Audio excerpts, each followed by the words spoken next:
পবিত্র মহরম এবং রথযাত্রা উপলক্ষে বিশেষ বৈঠকের আয়োজন করল শামশেরগঞ্জ পুলিশ প্রশাসন। মঙ্গলবার শামশেরগঞ্জের ধুলিয়ানের অবস্থিত একটি বেসরকারি লজে আয়োজিত হয় এই বৈঠক।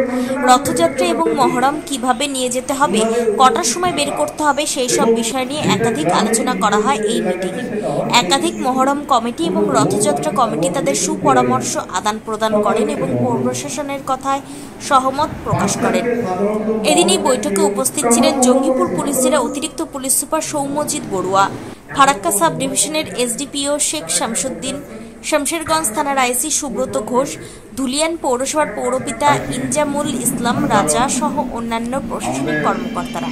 বৈঠকে সাম্প্রদায়িক সম্প্রীতি বজায় রেখে মহরম উৎসবকে কিভাবে সুষ্ঠুভাবে সম্পন্ন করা যায় সেই বিষয়ে আলোচনা করার পাশাপাশি উল্টো রথেও সম্প্রীতির বার্তা দিয়ে সুষ্ঠুভাবে সম্পন্ন করতে আলোচনা করা হয়। আমরা থানা থেকে আমরা লোক নিব।